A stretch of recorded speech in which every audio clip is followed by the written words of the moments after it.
There are things hiding inside Bloodborne that most players will never see, and some of them were only ever possible once, on specific hardware, under conditions that no longer exist, and what I'm about to show you across the next several hours is every single one of them I could find, documented, explained, and placed in context of the lore they quietly point toward.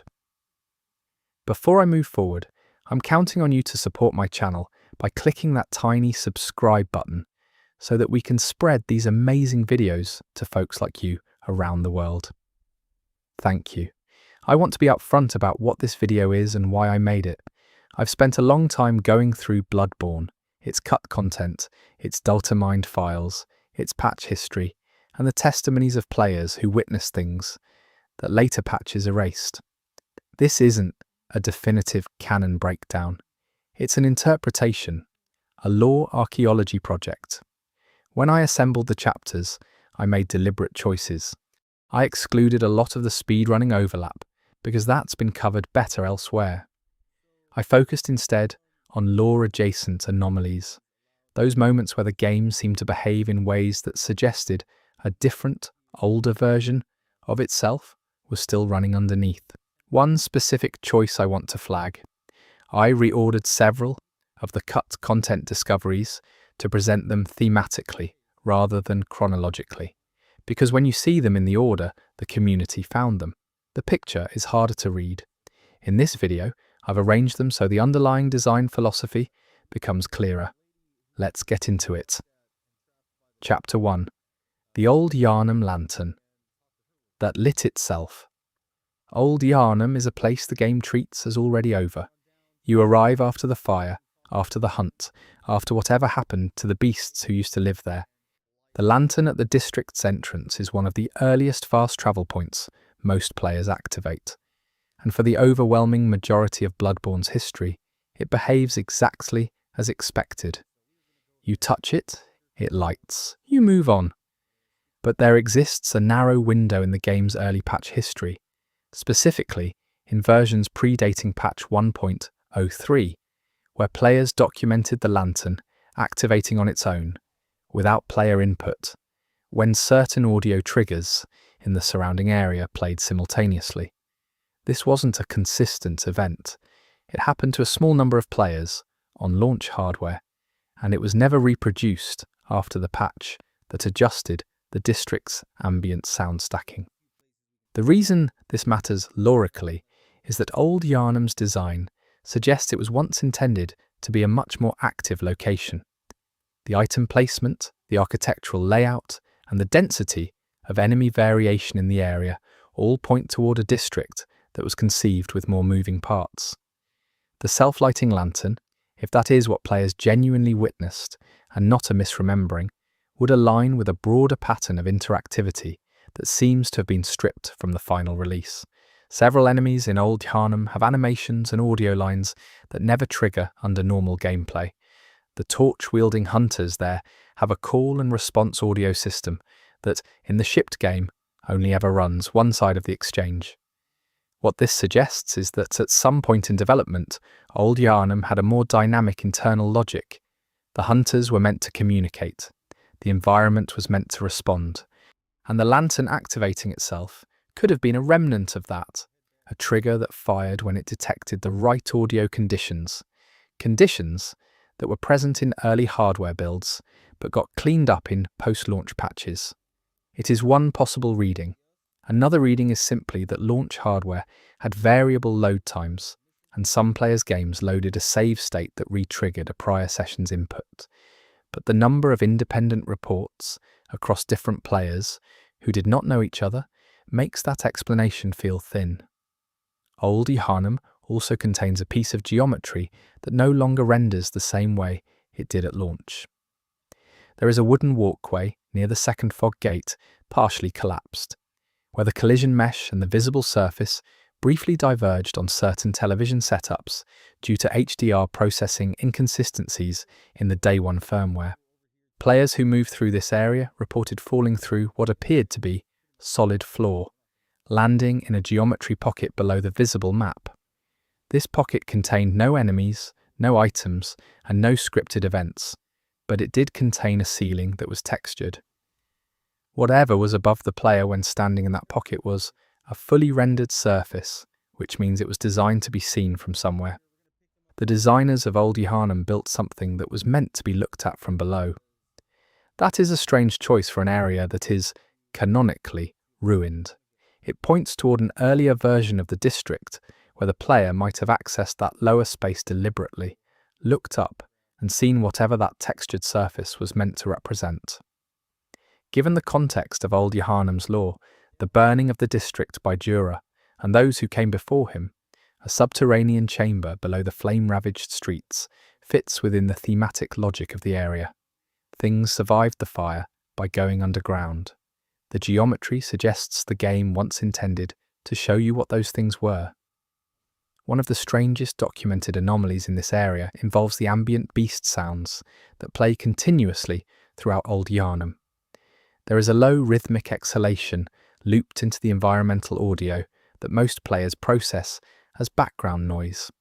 But a user running audio analysis on the game's files discovered that this looped sound is actually a composite of 3 distinct source files, layered and pitch shifted. When isolated and played back separately at their source pitch, each of the 3 audio components is recognizably a different beast sound. 2 of them correspond to enemy types that appear in the area. The third matches no enemy in the released game. The unmatched audio source belongs to a creature designation found in the game's files. It is catalogued under a name that translates loosely from the internal asset labeling as something like a crawling elder. This enemy type was never implemented in the shipped game, but its sound file was composited into the ambient audio of Old Yharnam, playing quietly, constantly, underneath every moment the player spends there. Either this was intentional, a subliminal design choice to embed the presence of something cut, or the audio team built the ambient loop before the creature was removed, and no one caught it in the final pass. Either way, there is something in Old Yharnam that you are always hearing but never seeing. The fire of Old Yharnam is one of the game's most loaded background elements. Jura's dialogue implies he lit the fires to contain the beasts, and the architecture of the district supports that reading, the way the flames are distributed, the burn patterns on the structures, the way certain doors are sealed from the outside, rather than barricaded from within. But the fire itself has a behavioural property that few players notice. It is not a looping particle effect. It responds, in a limited way, to the player's movement speed.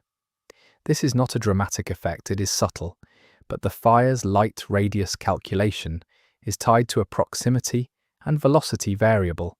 When the player moves quickly past a flame source, the light flickers slightly differently than when they walk slowly. On most displays, this is invisible. On screens with higher refresh rates and certain gamma settings, it becomes perceptible. This is almost certainly an engine artifact rather than a design intention. But it produces an emergent effect that lines up strangely well with Bloodborne's thematic content. The fire in Old Yharnam seems to notice you. It responds to your presence in a small mechanical way that just happens to be barely imperceptible under most conditions. Whether or not From Software intended this, it is the kind of accidental meaning that the game generates constantly. The collision of technical implementation with thematic content that produces resonance the designers may not have planned for. What is known about Old Yharnam from developer commentary, from interviews and promotional materials, is that it was one of the earliest areas completed in development. It was used as a benchmark for the game's visual and audio systems. This means it was also the area most subject to iteration, most likely to have accumulated layers of older design choices beneath its final surface. The self-lighting lantern, the textured geometry pocket, the unmatched audio source, the fire responsiveness, all of these anomalies cluster in an area that was worked on longer than almost any other. They are not coincidences, they are sediment. The beasts of Old Yharnam also have a behavioural property that was altered by patch 1.07. In the pre-patch version of the game, the torch hunters would occasionally lower their torches and remain still for several seconds before resuming patrol. This idle behaviour was removed. The reason it matters is that during these idle pauses, the hunter's audio lines would sometimes trigger, playing their half side of the call and response dialogue. Without the other side of the conversation playing, these lines read as soliloquy. They seem to be talking to themselves, or to something that cannot answer. After patch 1.07 removed the idle pauses, this behaviour was no longer observable in normal play. The call and response audio system in old Yharnam references something that is not addressed anywhere in the game's item descriptions or dialogue. The hunters call to something. The response side of the audio file exists but never fires. What they're calling to, and what was supposed to answer, is not documented in any shipped asset. The implication that something was always meant to respond to the torchlit hunters of old Yharnam, and that the response was cut before the game shipped, is a gap that the lore community has never been able to fill with certainty. What we can say is that old Yharnam is a place that used to be different, not just narratively, but mechanically. The game preserves traces of its older design inside its shipping version, and some of those traces were only observable under specific conditions that no longer exist. The self-lighting lantern, if real, was a trace of an earlier interactivity system. The textured geometry pocket was a trace of an earlier spatial design. The unmatched audio was a trace of an enemy that never made it in. These are rare events not because they were designed to be rare, but because time and patches have made them inaccessible. They happened once, to a handful of people, and will not happen again. The patching of Bloodborne is itself a lore-adjacent topic, because unlike many games, Bloodborne received relatively few patches, and the patches it did receive were not always accompanied by patch notes that explained what changed. The community reverse-engineered most of what changed by comparing behavioural documentation before and after patch releases. This means that some things that changed may never have been caught. The old Yharnam anomalies represent the visible surface of a much larger body of potential changes that went undocumented and unnoticed. It is worth asking what it means for a game's lore when events that were once possible are no longer so. Bloodborne is a game about forgetting, about the way knowledge corrupts, about the price of seeing too much. And here, at the level of the game's own technical history, there are things that could once be seen and can no longer be seen. The parallel is probably not intentional, but it is there. Jura himself occupies a specific lore position in old Yharnam that makes every anomaly associated with the area more charged. He is a hunter who decided to stop hunting, who chose to protect the beasts he had once killed, who stationed himself above the burning district and waited. His presence in the area is static in the shipped game. He watches, he warns, he shoots. But in the pre-1.04 window, his pathing behaviour had a documented variable that allowed him to descend from his tower under specific conditions. Not to attack, simply to descend. To come closer to the things he protected. This descent behaviour was removed by patch 1.04 and has never been documented in later versions. The condition that triggered it, based on the behavioural log reconstruction the community attempted, appears to have been tied to the player spending an extended period in the district without engaging the beasts, as if Jura was responsive to the idea of a hunter who walked through old Yharnam and did not kill, as if he noticed that kind of hunter. The idea that Jura was once able to acknowledge non-violence with a physical gesture, coming down from his tower, drawing nearer, is one of the most affecting potential design elements in old Yharnam, and it was cut. The sealed door at the far end of old Yharnam has accumulated a body of anomaly documentation that is worth collecting in one place. Multiple players have documented audio behaviour near the door that does not correspond to any ambient sound source in the immediate area. The sound is described differently by different accounts, but a cluster of descriptions coalesces around a low, repetitive tapping, like something testing the barrier from the other side. This sound has not been reproducible on post 1.07 hardware. Whether it was an audio bleed from a source in adjacent geometry or something more deliberately placed is not clear from the accounts alone. The tapping sound near the sealed door of Old Yharnam is the kind of detail that would be easily dismissed in any other context. But in Bloodborne's architectural logic, sealed doors are meaningful. They do not seal nothing. They seal something that the people inside decided needed to be sealed. Old Yharnam was burned to contain the beasts, but some beasts, apparently, were contained more specifically.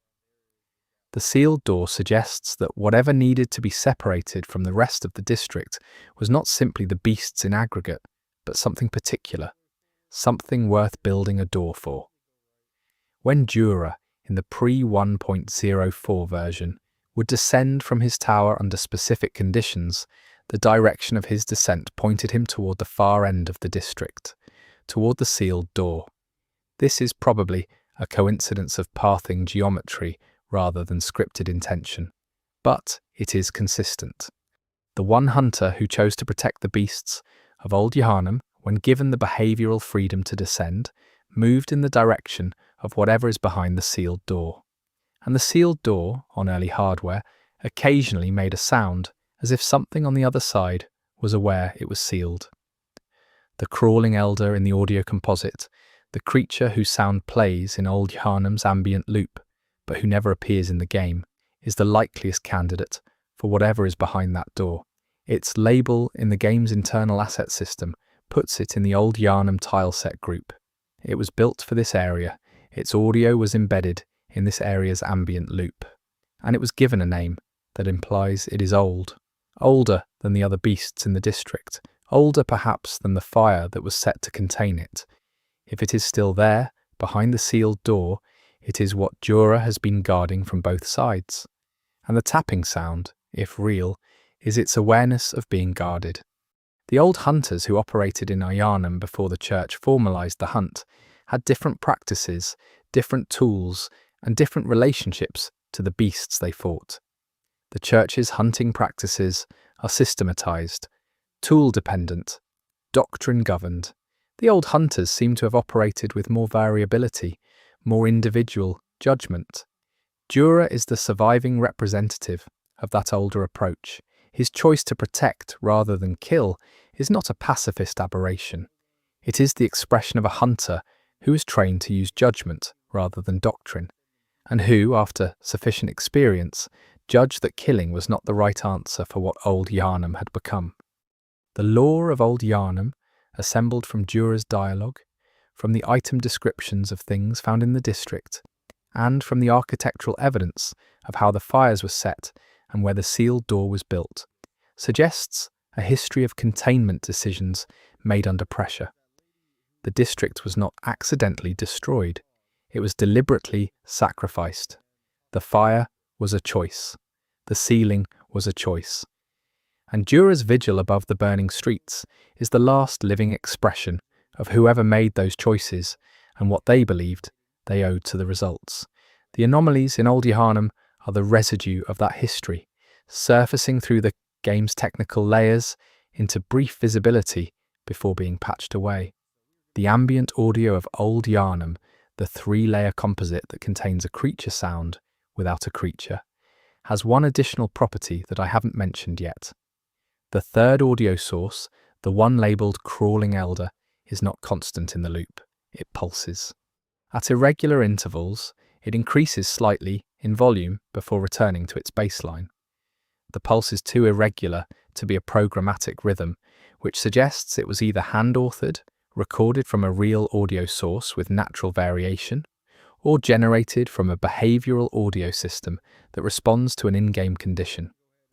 If the third option is correct, the volume of the Crawling Elder's ambient presence fluctuates because something in the game is causing it to fluctuate.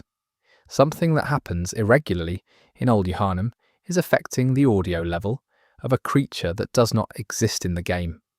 Whatever that something is, it is still happening every time you play through the area in a version of the game where the creature's sound still pulses at irregular intervals for reasons that have never been fully explained. The fire responds to your speed. The lantern once lit itself. The hunters called for a response that never came. The geometry below the walkway has a painted ceiling. The ambient loop contains a creature no one has ever seen. The sealed door occasionally, on early hardware, sounded like something was on the other side. And Jura, in a version of the game that no longer ships, would come down from his tower and move toward the door when a hunter chose not to kill. Old Yharnam is the densest accumulation of rare and unrepeatable events in the game, and it is the area most players pass through fastest on their way to Vecca Amelia, on their way to the rest of Yharnam, on their way to everything the game opens up after this place. They run through the fire, they avoid the beasts, they touch the lantern, and they leave. But the area they are leaving is more than it appears to be. It always was. The last thing I will say about Old Yharnam before moving forward is about the name. Old Yharnam. Yharnam is named, in the lore, for Yharnam the Thumerian queen, the blood of whose lineage is bound up with the entire history of the city and the church. Old Yharnam is the part of the city that existed before the part the player primarily operates in. It is the city before the city, the version of Yharnam that predated the current arrangements of power and knowledge and blood. Everything in the modern city sits on top of what Old Yharnam was, and Old Yharnam itself sits on top of the Chalice dungeons, which sit on top of whatever the Pthumerians were doing before anyone else. The layers go down. Old Yharnam is the first layer the player descends into, and it contains the most traces of things that were built, burned, sealed, and forgotten. That it is also the layer with the most technical anomalies, the most unreproducible events, the most evidence of an older game beneath the shipped game, is probably not coincidence. Old Yharnam is where things accumulate. That is what it has always been for. One thing I want to add before closing this chapter is the detail about the wound on Jura's character model in the pre-1.04 version. Several players noted that Jura's model, when viewed at close range after his questline reached a non-hostile conclusion, showed a texture detail on his left side that read as a healed scar rather than a current wound. The scar was on the same area of the body where beast transformation typically begins in other characters, on the hands and arms first, then the torso. Jura's scar, if intentional, would suggest that he had begun the transformation at some point and stopped it, or had it stopped for him. It would suggest that the reason he guards the beasts is not philosophical distance from what they became, but personal proximity to it. That he knows what they are, because he almost was one. The scar was a texture detail that post 1.04 model adjustments smoothed over. It is not visible in the current game, but in the launch window, on a model that had not yet been through the texture pass that removed it, it was there. A hunter, who almost became a beast, guarding the things he nearly became, standing above the fire in a district that was burned to contain what he narrowly escaped. That is a more complete version of Jura than the one the shipped game offers, and it is the version that the pre-1.04 model texture briefly preserved before it was patched away. The texture is gone.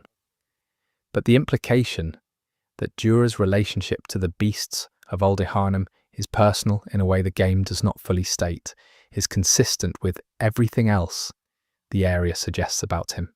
He is not a philosopher who decided violence was wrong. He is a survivor who knows what the fire was for, because he was almost what it was trying to contain.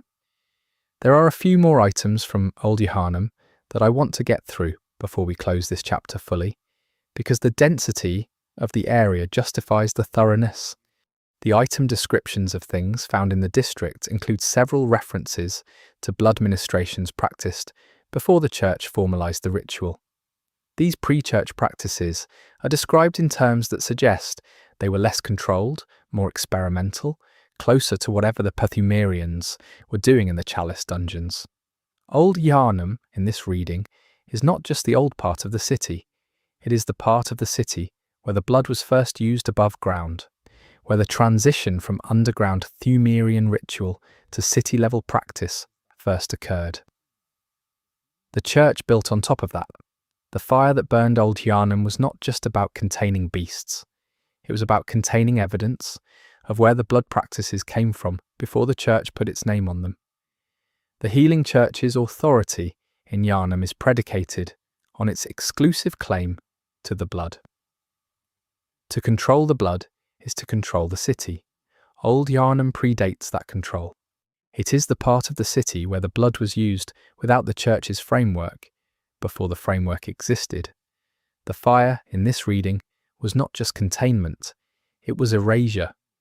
The church burned the history of blood use that preceded its own authority. And what survived, in the sealed rooms and the buried geometry and the ambient audio of a creature no one has ever seen, is what the fire didn't reach. Jura watches over the ruins of the church's erasure. The crawling elder, if it is behind the sealed door, is one of the things the church decided to seal rather than describe. The pre-church blood practices, the ones the items gesture toward, are what the architecture of old Yharnam preserves if you know how to read it. The rare events in this area are not just technical anomalies, they are the residue of a deliberate historical suppression. The things that were almost lost but not quite, the audio that almost wasn't in the loop, the texture that almost wasn't on the model, the lantern that almost didn't light itself. Almost is the operating word in old Yharnam. Everything here was almost erased. And some of it was. Chapter 2. The choir member who spoke. The choir is the highest echelon of the healing church, the group most deeply implicated in the Upper Cathedral ward experiments. The women and men who sought to make contact with the Great Ones by pushing human cognition beyond its sustainable limits. In the shipped game, the choir enemies in Upper Cathedral ward are functionally mute. They move, they attack, they die. They do not speak. Their mouths open during certain attack animations, but no audio plays from them. This is generally understood to be intentional, a design choice that emphasizes their alienation from ordinary human expression. But in a documented anomaly from the game's pre-1.04 patch window, at least 3 independent players reported a choir enemy in Upper Cathedral ward producing audible vocalizations during combat. Not the ambient hum that the game uses as enemy atmospheric audio, but distinct syllables. One player described it as sounding like a name being repeated. Another described a low rhythmic phrase that they could not identify as any language they knew. A third simply said it sounded wrong, that it was clearly a voice and clearly directed at them. None of these accounts can be verified against audio recordings. This was before the widespread habit of streaming Bloodborne to platforms that would have preserved the audio, but the corroborating detail across 3 independent accounts that the sound was clearly vocal and clearly directional rather than ambient is difficult to dismiss entirely, and it aligns with something that exists verifiably in the game's audio files. There is a vocal recording in Bloodborne's audio data that is labelled internally with an identifier linking it to the choir enemy class.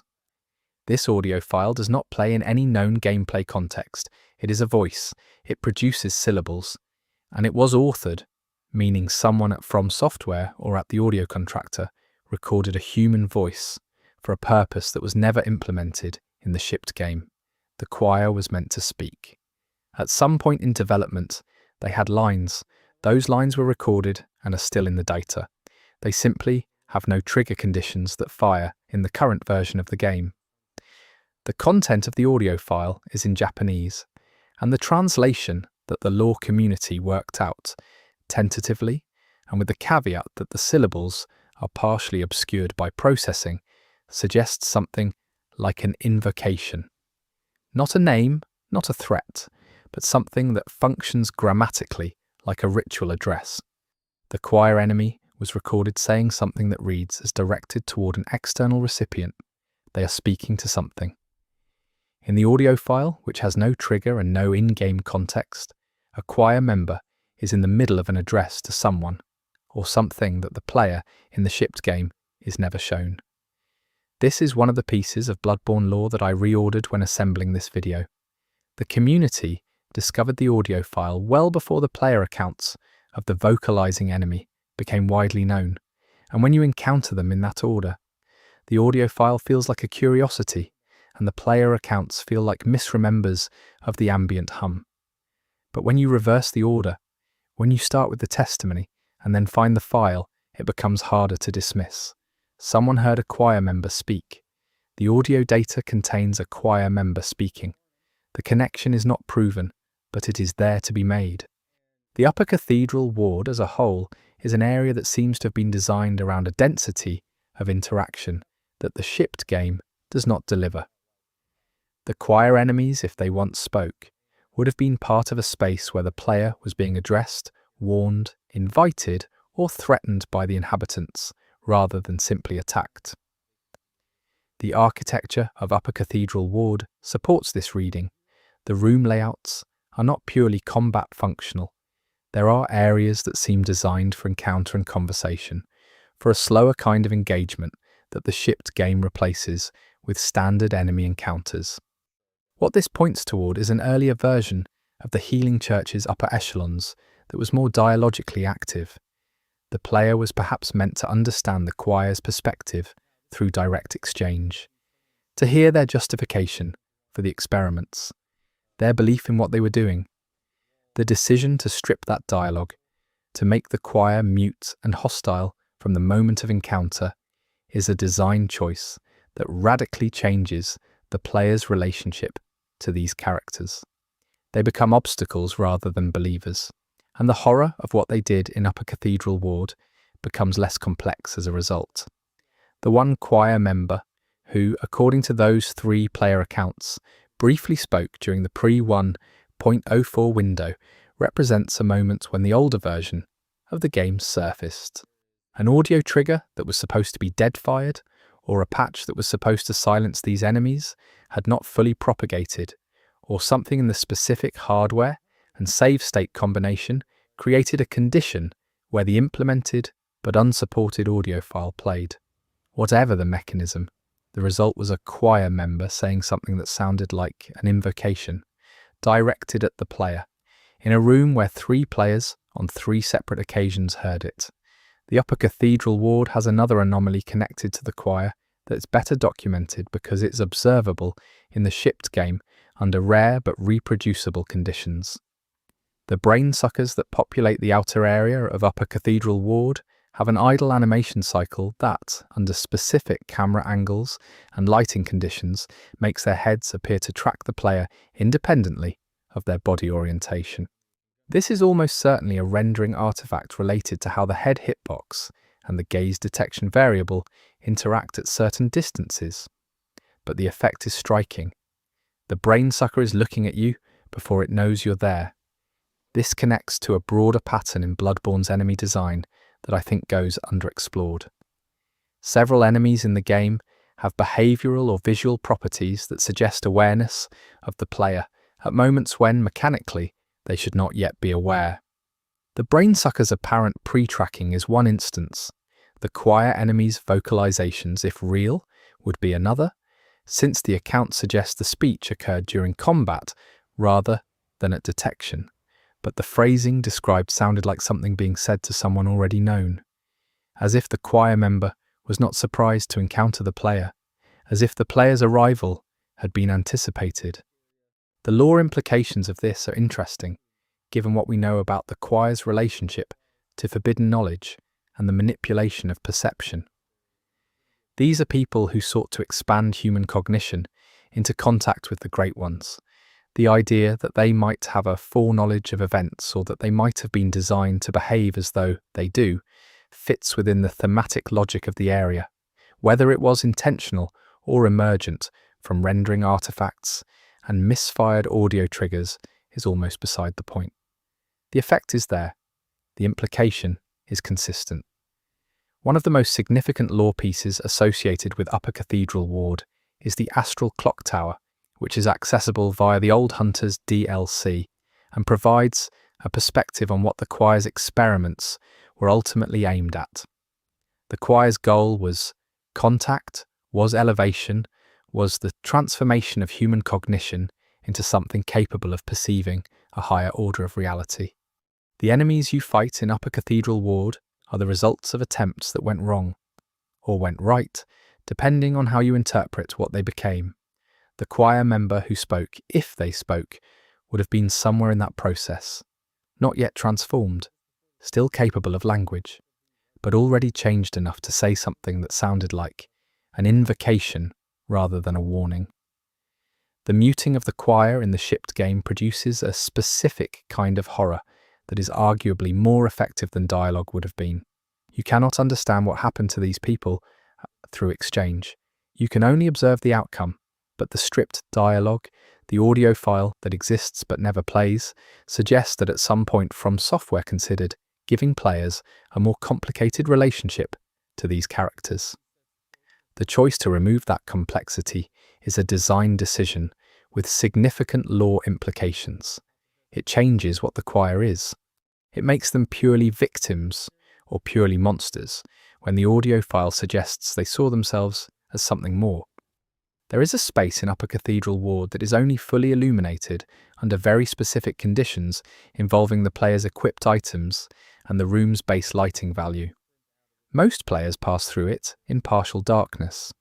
When fully lit, this space reveals wall carvings that are not mentioned in any item description and are not legible as any in-game symbol system. They are distinct from the Pthumerian script used in the Chalice dungeons and from the church's architectural ornamental language. They appear to be something else, something placed there by a sub-faction or predecessor group that the current choir built over. The carvings are there in the shipped game. They are simply very rarely seen in sufficient light. The carving discovery is one of the few anomalies in this chapter that is fully reproducible in the current game. It requires a specific lighting setup that most players never achieve because the area is well lit enough that using additional light sources feels unnecessary. But the carvings are there consistently in every version of the game. What they mean has been the subject of extended community debate. The symbol system they belong to does not cleanly match anything else in Bloodborne's established visual vocabulary.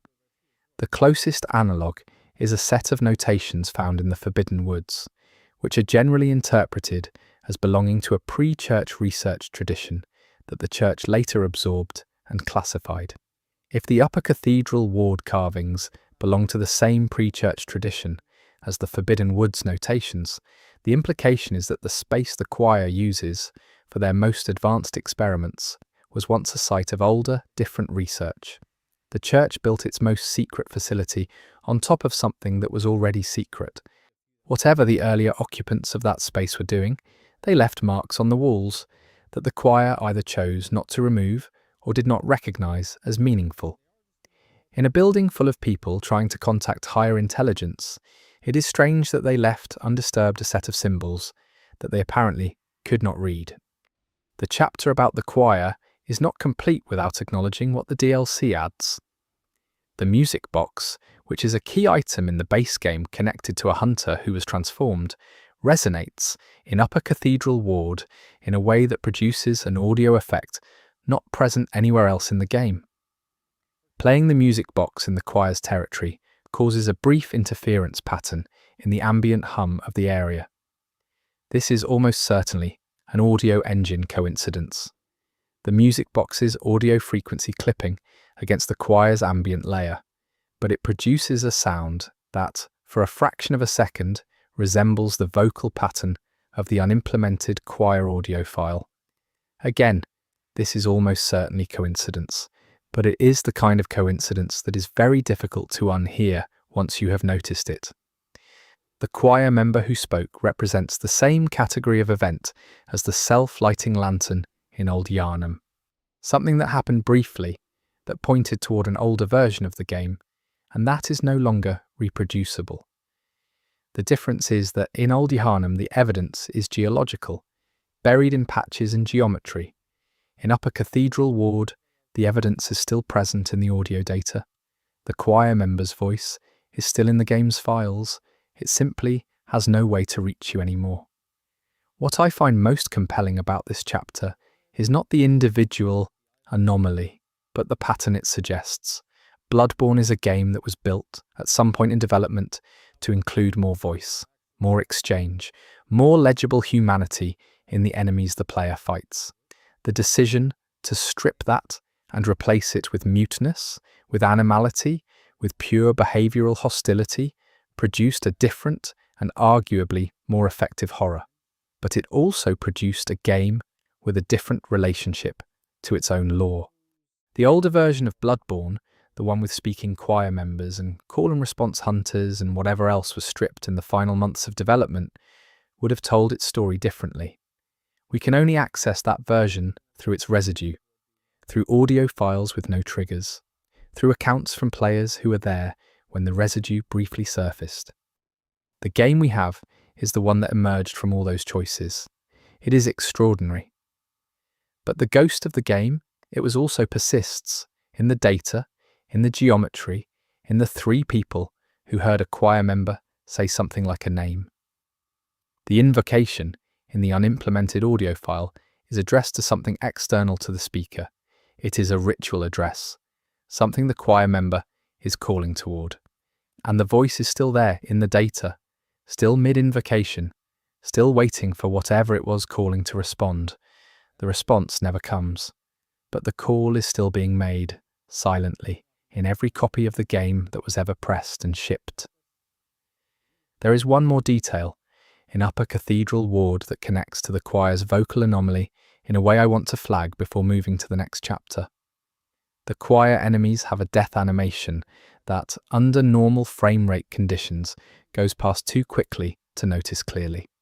But on certain capture devices running at higher than standard frame rates, or when accessed in the animation file directly, the death animation includes a brief phase in which the enemy's mouth forms a specific shape, not a generic slack-jawed death expression, a specific oral configuration that in phonetics corresponds to the production of a particular class of consonant. The choir member, as they die, is in the process of saying something.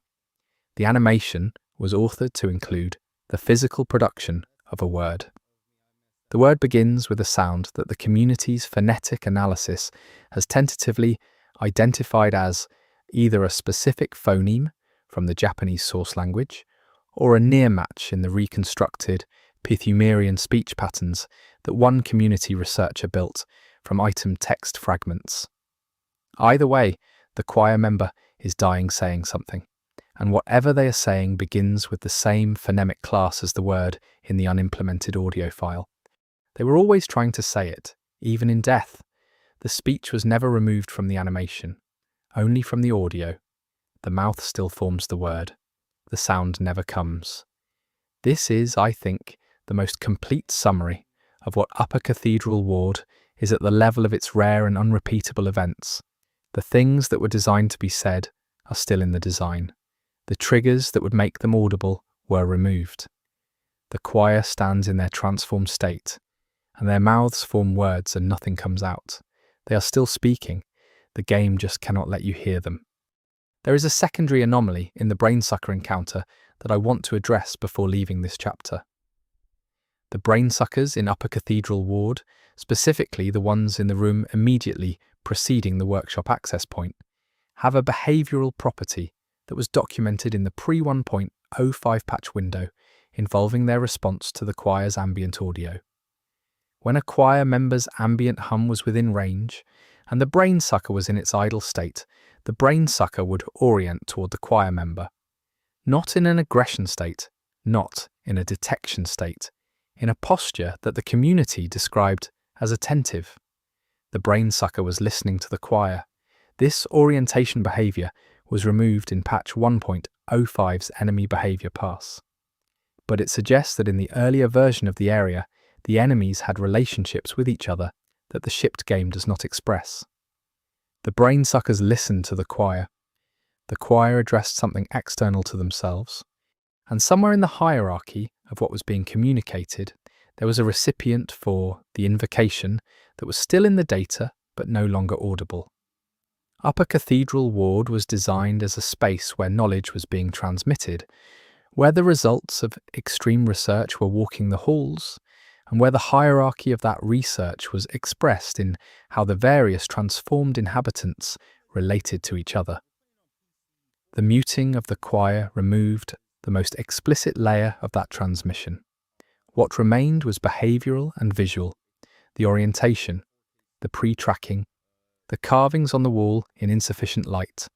The rare events in Upper Cathedral Ward are the transmission that survived the silencing, the things the choir is still trying to say in the animation and the audio file, and the way the brainsuckers used to turn toward them are still present in the game's design. They simply cannot reach you through the medium the game uses to deliver them. The voice was removed. The intention remains. Chapter 3, The Chalice Dungeon that generated itself. The Chalice dungeons in Bloodborne are procedurally generated from a set of tile-set rules, enemy placement tables, and architectural templates. They are built from components, and the algorithm that combines those components follows a defined rule set. This is well understood. What is less well understood is that the rule set has edges, conditions under which the combination algorithm reaches states that were not anticipated by the designers, and produces dungeons that should not be possible under the defined parameters. The most extensively documented case of this occurred in early 2016, when a player running the Thumerian Labyrinth on a save file that had accumulated an unusual number of completed rituals documented a dungeon layout that the community, after analysis, determined could not be produced by the known algorithm. The dungeon in question had a room type that appeared in a layer position that the tileset rules explicitly prevented. The room appeared on the second layer in a position reserved for a connector tile, but it was fully rendered as an encounter room, with lighting, enemy placement, and an item. The item inside the room was a blood rock.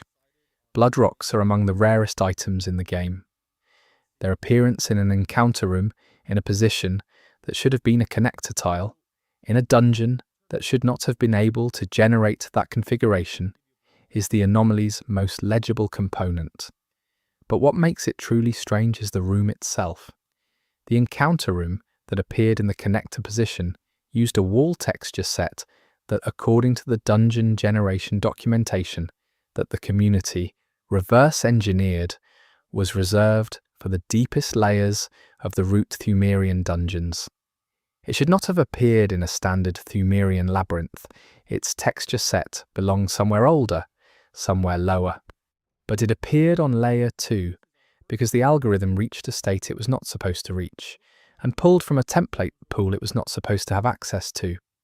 The blood rock was recoverable, the player collected it, the dungeon was then shared via glyph, and other players accessed the same generated layout, confirming that the anomalous room was present and persistent across multiple visits.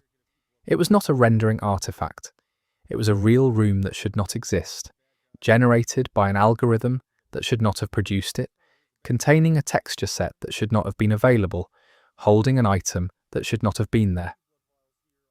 The glyph has since been delisted as the account that generated it was deactivated, but the documentation of the room, including screenshots and community analysis, remains in archived threads. What the community analysis concluded was that the anomaly arose from a combination of 3 conditions. First, the save file had a ritual count that exceeded the highest tested value by a significant margin. Second, the specific sequence of rituals performed had created an internal variable state that the dungeon generation algorithm treated as a valid seed, but that fell outside the tested parameter space. Third, an update to the dungeon generation in patch 1.07 had introduced a new template pool that was not fully integrated with the existing connector tile exclusion rules. The combination of these 3 conditions allowed the algorithm to pull from the deep Pthumerian texture set when it should not have been able to. The lore implication is interesting because of what the deep Pthumerian texture set represents.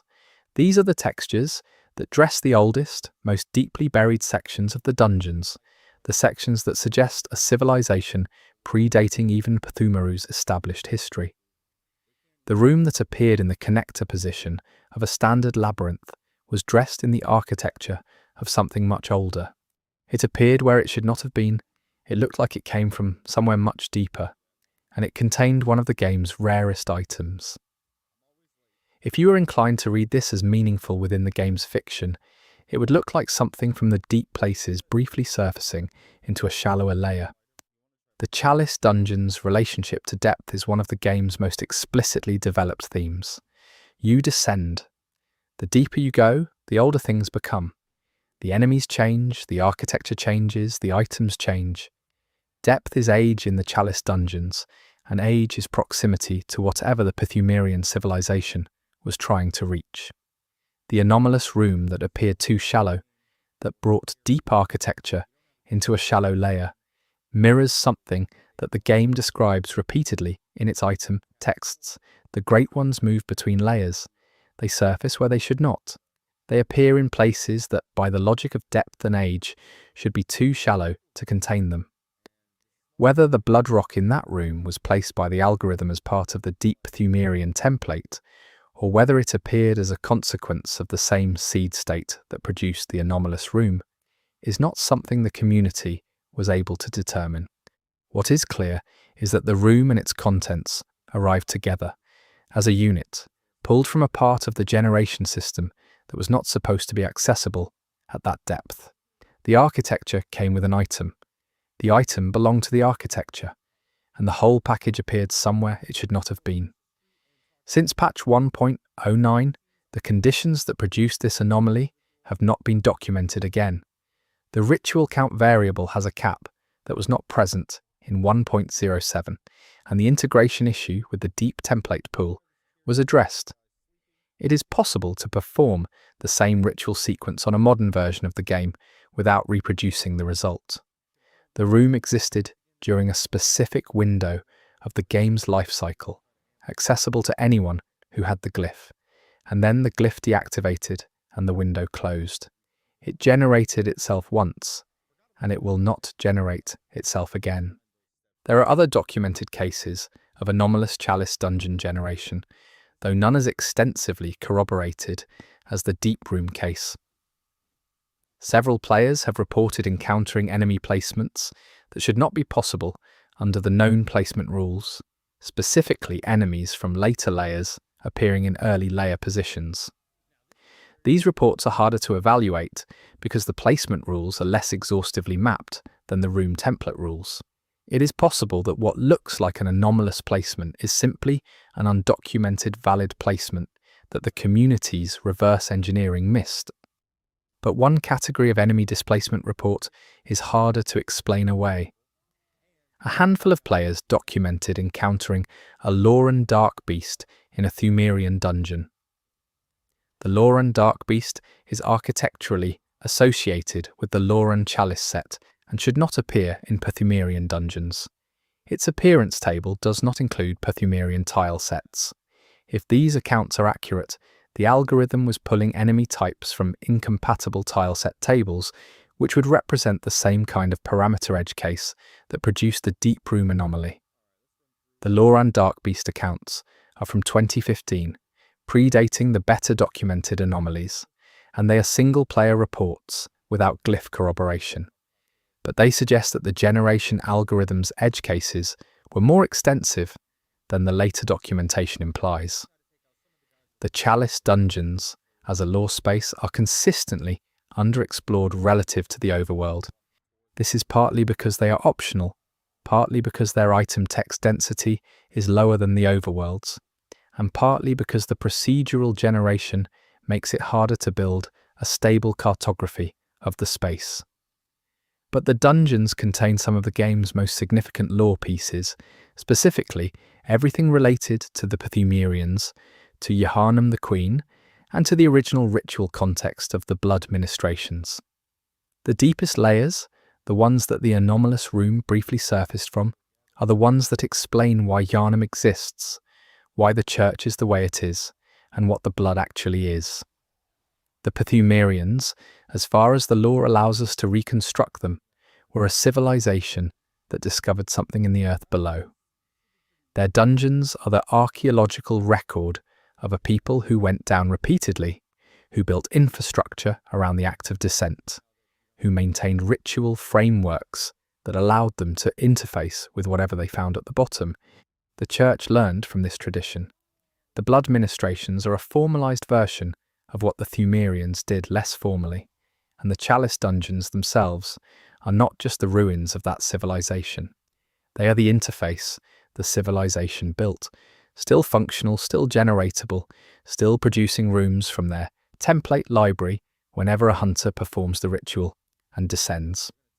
The room that generated itself in the wrong place was a piece of that infrastructure misbehaving. The Pthumerian machinery producing output it was not intended to produce, for reasons the algorithm did not intend. And what it produced from the template pool it was not supposed to access was a room dressed in the oldest available textures, holding one of the game's rarest items, in a position where no such room should have been. The Pthumerian infrastructure glitched and gave someone something real, something that belonged to the deep, and then it was corrected, and the deep became inaccessible again, and the glyph went dead, and the room is gone now, existing only in screenshots and archived analysis threads.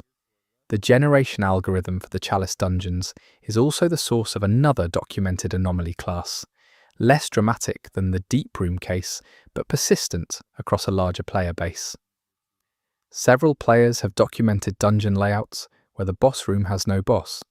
The room is fully generated, the fog gate is present, the post-boss lantern is present, but no enemy spawns. The lantern activates when the player enters the room. The dungeon completes as if a boss was defeated. The player receives the dungeon completion rewards without fighting anything. These empty boss rooms are reproducible and have been documented in multiple patches. They are not addressed in any known patch note. They are a consistent edge case in the generation algorithm that has never been corrected. The lore resonance of an empty boss room is obvious. Bloodborne is full of encounters with things that may or may not be present, of horrors that exist in the space between perception and reality. A dungeon that presents you with the architecture of a boss encounter, but no boss suggests, within the game's logic, that something was there and has already moved, or was never there, and the architecture was built in anticipation of something that has not yet arrived. The empty boss room is a prepared encounter with no participant. The Pthumerians built a room for a fight. Nothing showed up, or it already left. The blood rock in the anomalous deep room has one additional detail worth noting. Blood rocks in the chalice. Dungeons are supposed to appear in specific container types, stone urns or locked chests, not as floor items. The blood rock in the anomalous room was a floor item, sitting in open space in the center of the encounter room, not in any container. This placement suggests it was not placed by the standard item placement algorithm for the deep Pthumerian template. It was placed differently. Either the template included a freestanding item placement that overrode the container rule, or the item was placed by a different system than the one that usually handles chalice dungeon loot, a system that was active in the 1.07 window and is no longer active in the current build. A freestanding blood rock in the center of an encounter room, in a room that should not have existed, at a depth where it should not have appeared, placed by a system that no longer operates in the current game. That is the full description of the anomalous room. That is the complete account of the single, most thoroughly documented, impossible dungeon in Bloodborne's history. It was generated once, visited by multiple players through a shared glyph, documented in screenshots and community threads, and then sealed away by a deactivated account and a patch that fixed the conditions that produced it. Like everything in this video, present briefly, gone now, pointed at something important while it existed. The chalice dungeons represent a kind of lore delivery system that the community has still not fully mapped. New glyphs are still being shared. New impossible rooms are still theoretically possible in the right pre-patch conditions on the right hardware. The deep template pool may have edges that have never been probed. The anomalous deep room of 2016 is the best documented example of the dungeon generation system reaching its parameter edges, but it is probably not the only example. It is simply the one that was caught, documented, and preserved before the glyph expired. Whatever else the Pythumerean machinery has accidentally produced over years of ritual repetition and algorithm iteration is out there in delisted glyphs and expired accounts, inaccessible now, generated in windows that have since closed. The dungeon that generated itself, the room that should not have been there, the blood rock sitting in open space at the centre of a textured chamber from the oldest part of the game's underground. These are the chalice dungeons at their most raw, their most unrepeatable, their most aligned with the fiction they represent. The deep places of Bloodborne's world briefly surfaced, and then they went back down. Before we move to the next chapter, I want to note something about the ritual count variable that produced the anomaly. The variable that accumulated to the anomalous level was not something players were doing deliberately. It accumulated through normal play, through repeated chalice dungeon completion across a playthrough that had engaged deeply with the dungeon content. The player who generated the impossible room was not trying to break anything. They were playing the game thoroughly. The impossible room was the game's response to thoroughness taken to an unusual extreme. The Pythumerean machinery generated something it should not have generated, not because someone exploited it, but because someone used it more than it had been tested for. The edge case was a depth of engagement that the testing parameters had not anticipated, and at that depth, the machinery produced something true. Chapter 4: The Moon Presence.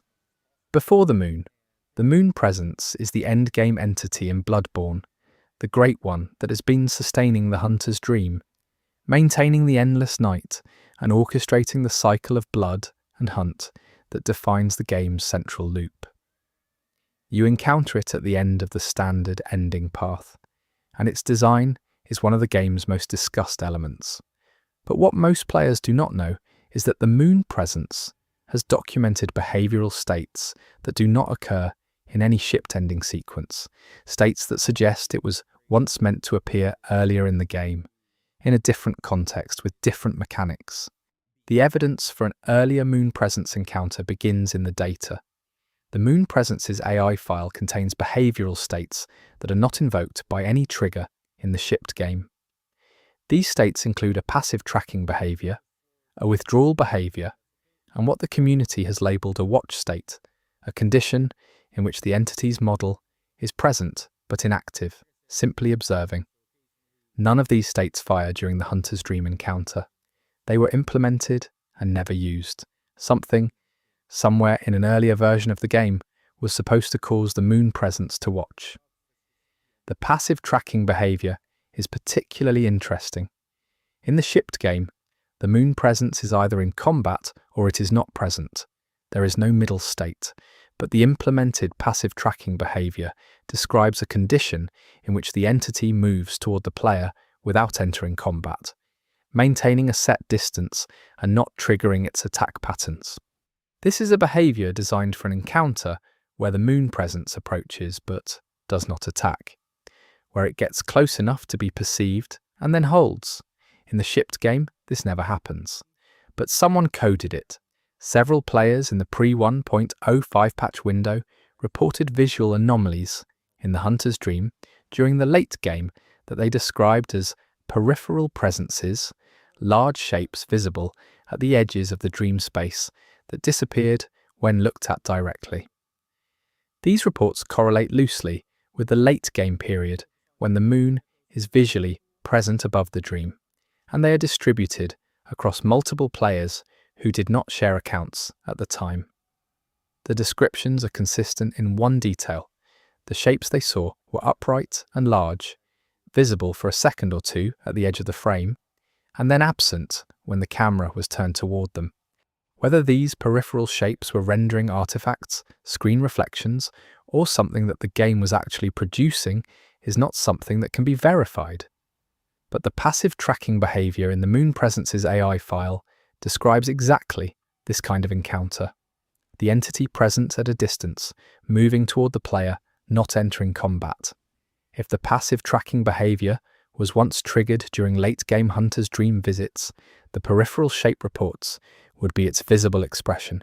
The entity was there, it was watching, and it disappeared when you looked directly at it. The Moon Presence's lore role within the game's fiction is that of a sustained, long-term influence, rather than a sudden appearance. It has been present throughout the entire game. It maintained the dream. It chose the hunter. The idea that it would appear peripherally during the late game, present but not yet confronting, is entirely consistent with how the game characterizes this entity. It would be there before you know it is there. It would be visible before it is acknowledged. The passive tracking behavior that was coded but never triggered would have made this presence mechanical rather than implied.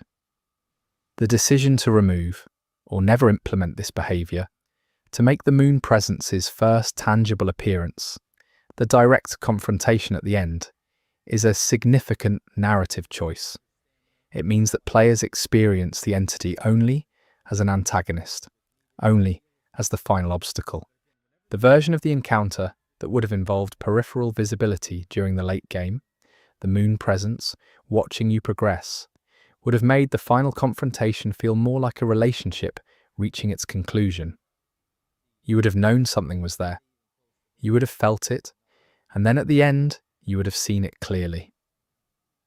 There is one player account from 2015 that goes further than the peripheral shape reports.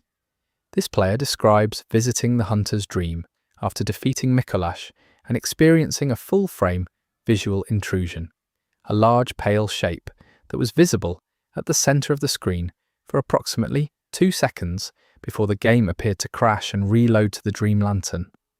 The player assumed it was a crash, but they noted that after the reload, their health was different from what it had been before the intrusion, and an item in their inventory had been consumed.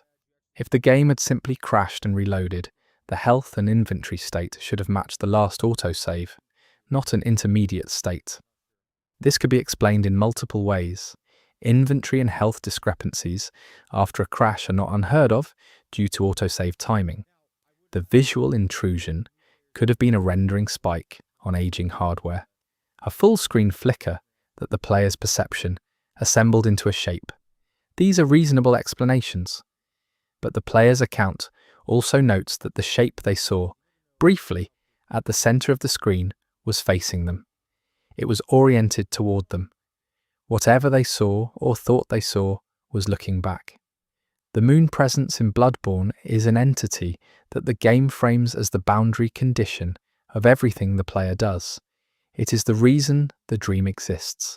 It is the reason the hunt continues. It is the architecture behind the architecture. The idea that it would appear briefly, watching, before the player has the tools to confront it, fits within a design philosophy that Bloodborne uses throughout. Things are present before they are visible, conditions are established before they are understood, and the game is always slightly ahead of the player's comprehension. The passive tracking behavior that was never triggered, the peripheral shape reports from the pre-1.05 window, the single account of a full-frame intrusion, these are the evidence that something was once intended, that the Moon Presence was meant to have a presence in the game before its confrontation, and that this presence was encoded and then removed, leaving traces in the AI file and in the testimony of players who experienced something that the shipped game cannot produce. The withdrawal behavior is the second unused state in the Moon Presence's AI file, and it is less ambiguous in its implications than the passive tracking. Withdrawal is a behavior designed for an entity that retreats. In the shipped game, the Moon Presence does not retreat. It advances, it attacks, it uses its signature move to reset the player's stats, and it dies. There is no retreat. But the AI file includes a coded withdrawal response, a condition under which the entity would move away from the player. The withdrawal behavior has a trigger condition attached to it in the file. That condition is one that the player can actually fulfill in the shipped game, a specific combination of item use and status state that is achievable but extremely rare. Under that condition, in the shipped game, nothing happens.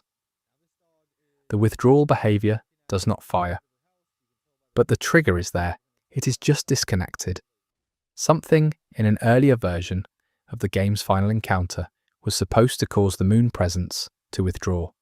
The hunt or the player would have reached a condition under which the entity would have moved away.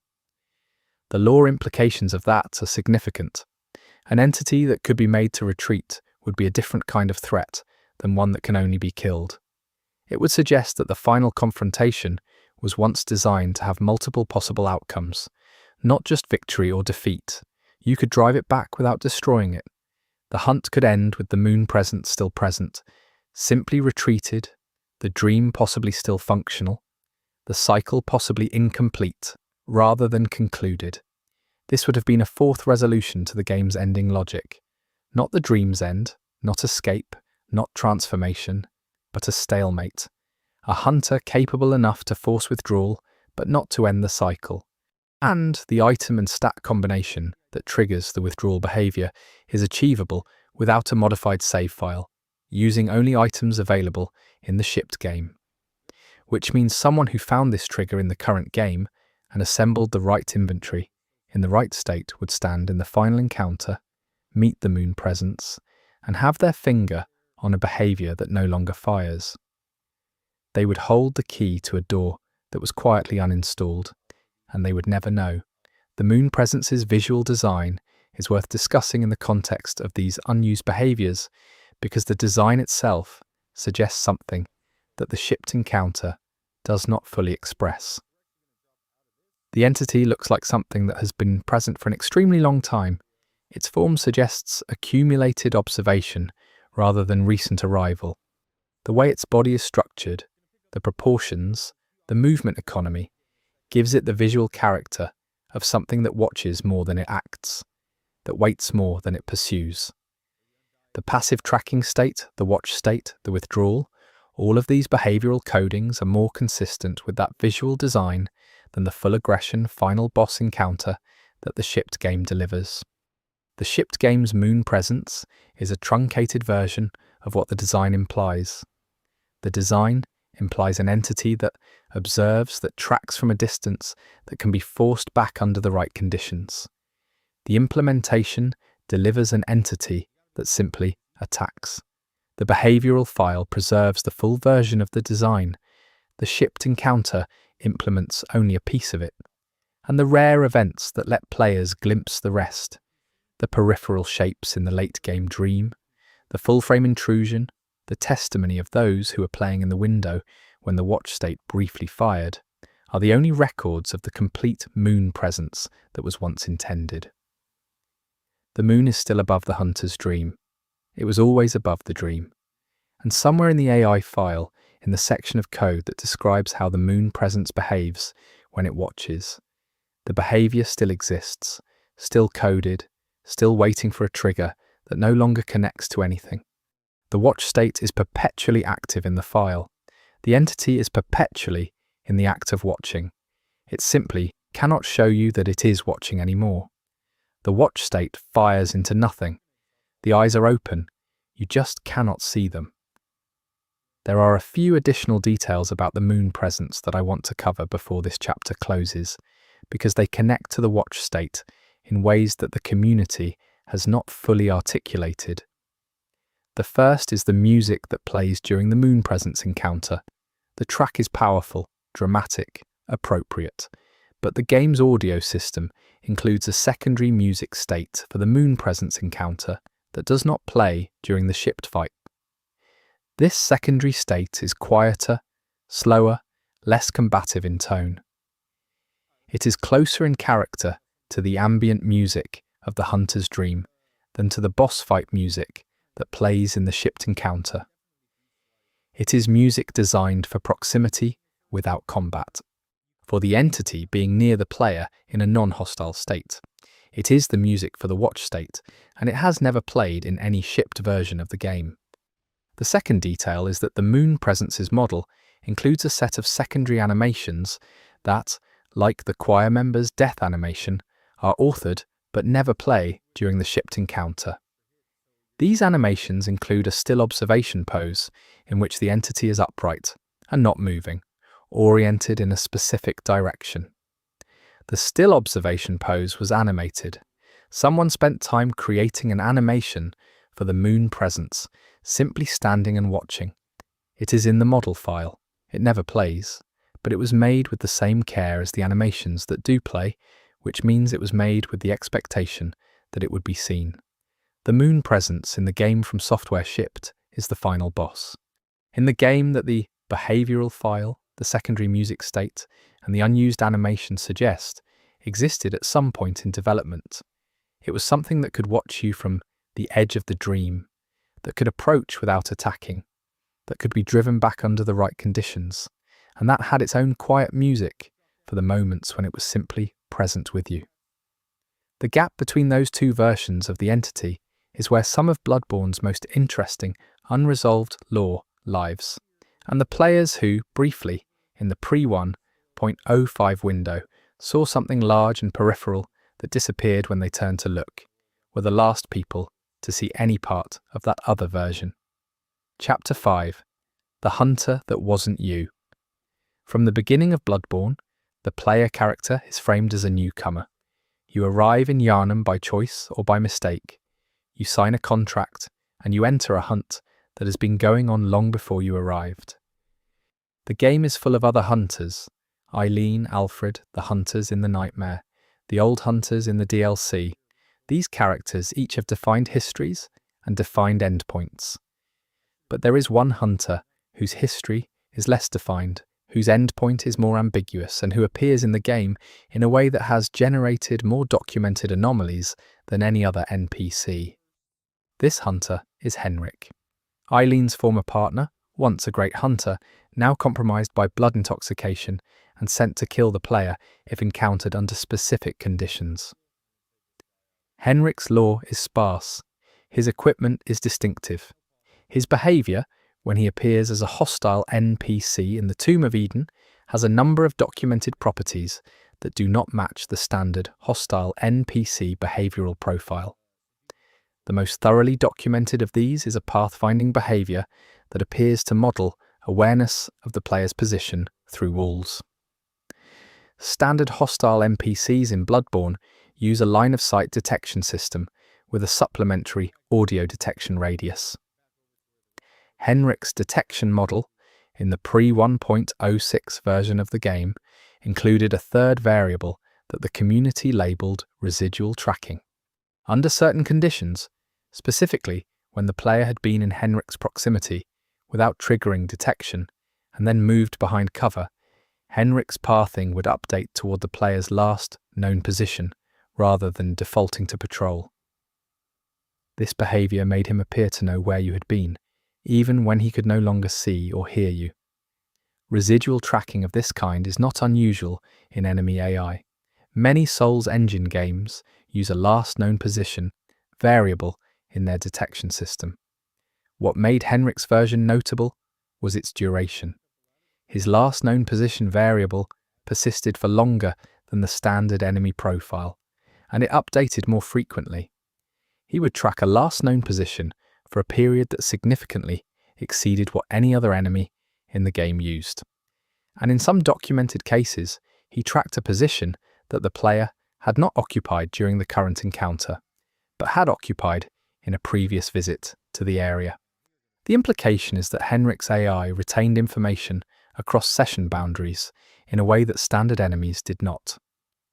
Whether this was by design to model his status as an experienced hunter with a hunter's tracking skills, or whether it was an artifact of how his NPC profile was implemented relative to the standard enemy class, is not clear.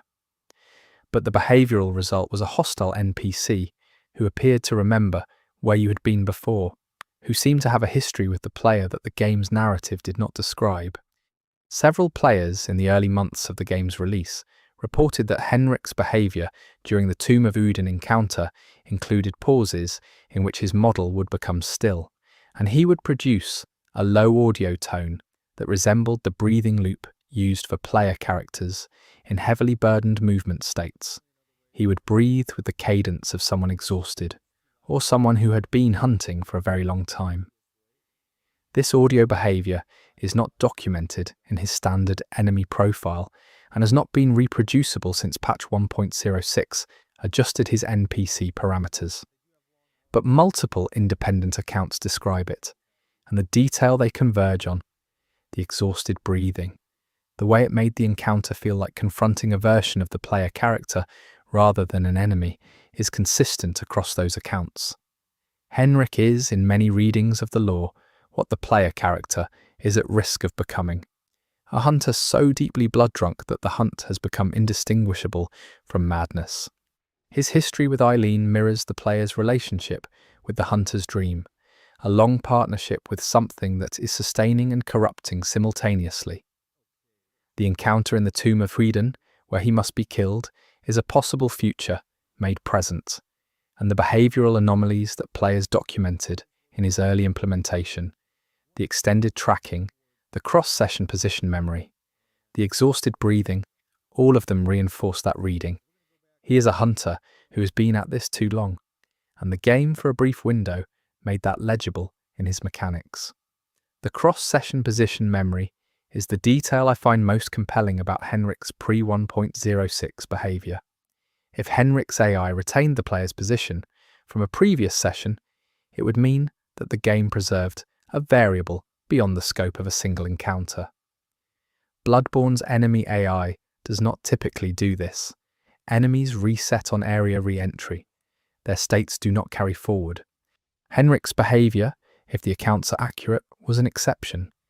He was coded differently. He was given a persistence that other enemies did not have. And that persistence, that memory of where you had been, made him feel like someone who had been watching you, not since the start of the encounter, since before. The lore resonance of a hunter who remembers you from before the current encounter is difficult to overstate in a game about cycles, about repetition, about the grinding sameness of a hunt that never ends. Henrik has been hunting for decades. The blood has been at work on him for that entire time. If the game was trying to represent his experience of time, his relationship to memory, his hunter's awareness of players in his territory, the persistence of his position tracking is exactly the mechanic that would express that. He does not just detect you, he recalls you. He knows this territory the way someone knows a place they have spent their life defending. After Henrik's NPC parameters were adjusted in patch 1.06, his detection model was normalized to match the standard hostile NPC profile. The residual tracking was removed. The extended last known position variable was reduced to standard duration. The cross-session persistence was eliminated. Henrik became, in mechanical terms, a standard hostile NPC with a distinctive weapon set. The behavioural layer that had made him feel like a different kind of hunter was cleaned up, and he became an obstacle instead of a mirror. The encounter in the Tomb of Udin is still effective, but in the pre-1.06 window, it was something more. It was a confrontation with someone who already knew you were there. Eileen the Crow has her own set of documented behavioural anomalies that connect to Henrik's, and I want to address them here because they form a pair. Eileen's NPC interaction states include a condition that was documented in the pre-1.04 window where her dialogue would deviate from its standard tree under specific circumstances. The deviation occurred when the player had previously encountered Henrik's hostile state and then spoke to Eileen before resolving the encounter. In this state, pre-1.04, Eileen would produce a line that the player accounts describe as acknowledgement that something was different, that the hunt had changed in a way she recognised. This is one of those accounts that sits at the limit of verifiability. players misremembering NPC dialogue is extremely common. Eileen's standard dialogue is detailed and emotionally nuanced, and a player in the middle of an intense encounter sequence might easily misremember or mishear a line. But the accounts cluster around a specific theme, that Eileen recognized something about the player that she would not normally acknowledge, that she spoke to the player as if she knew what they had just done or were about to do. And this theme, the idea that Eileen's NPC state tracked the player's relationship to Henrik, is consistent with the design philosophy of NPCs with the relational awareness that appears throughout the early patch documentation. The relational awareness design philosophy, as far as it can be reconstructed from the pre-1.04 patch window documentation, appears to have been a system where certain NPCs tracked the player's history with other NPCs and adjusted their dialogue accordingly. Eileen knowing about Henrik, the doll responding differently based on player actions with other NPCs in the dream. Dura's descent behavior being tied to the player's conduct toward the beasts. These relational variables were present in the pre-1.04 version of the game and were progressively removed across the first several patches. What remains of the system are the dialogue tree structures that no longer have conditions to branch into, and the NPC behavioral parameters that were adjusted to remove the cross-NPC tracking. The game that launched in March 2015 was a richer relational system than the game that exists now. NPCs tracked your history with other NPCs. Hunters remembered your movements. Environments responded to your conduct. And then, in the first 6 months of patches, this system was progressively simplified. The reasons are likely practical. The relational variable system was creating unintended states, edge cases where NPC behavior was produced by combinations of tracked variables that had not been fully tested. The simplification reduced the surface area for unintended behavior, but it also reduced the depth of the world. The game that had been patched into stability by September 2015 is a more stable but less relational world than the one that existed at launch. Henrik is the most vivid example of what that more relational world felt like. A hunter who tracked your movements across session boundaries, who breathed with the exhaustion of decades, who approached the encounter already knowing where you had been. The pre-1.06 version of that encounter is the most human that Bloodborne ever felt in its hostile NPC design, and it was the most direct mechanical expression of what the game is thematically about. A hunter becoming what they hunt. A mirror in the Tomb of Eden, armed with a rifle and a set of gestures that have been at this long enough to be automatic. He is you, 30 years from now, still there, still hunting, still following the blood wherever it leads. There is one additional element of Henrik's pre-patch behavioural profile that I haven't addressed yet, and it is the most unusual of all. Several players noted that Henrik's hostile encounter in the Tomb of Eden under the pre-1.06 parameters included a behavioural state they could not categorise. After a certain amount of time in combat, Henrik would pause. Not in the idle pause of a disengaged enemy, but in the pause of a fighter who has lost their momentum, who has been fighting long enough that the automatic quality of the movements breaks down and something more deliberate is required. This pause lasted only a second or two before he resumed. But during the pause, his audio state produced the breathing loop, and his model's animation held in a position that the community identified as the recovery stance from the player character's heavy stagger animation. He was standing the way the player stands when they have been hit hard and are recovering. The hostile NPC, who was supposed to be attacking the player, was briefly standing in the player's own recovery stance, breathing the player's heavy exertion audio, and then resuming. The behavioural mirror that Henrik represents in the lore was briefly a visual one. He stood as you stand when you're hurt, and then he came at you again. Chapter 6. The Murgo's Lullaby That Changed. Murgo's Lullaby is one of Bloodborne's most discussed pieces of music. It plays in the Nightmare of Mensis and is associated with the unseen infant Great One, whose crying drives the game's mid to late section.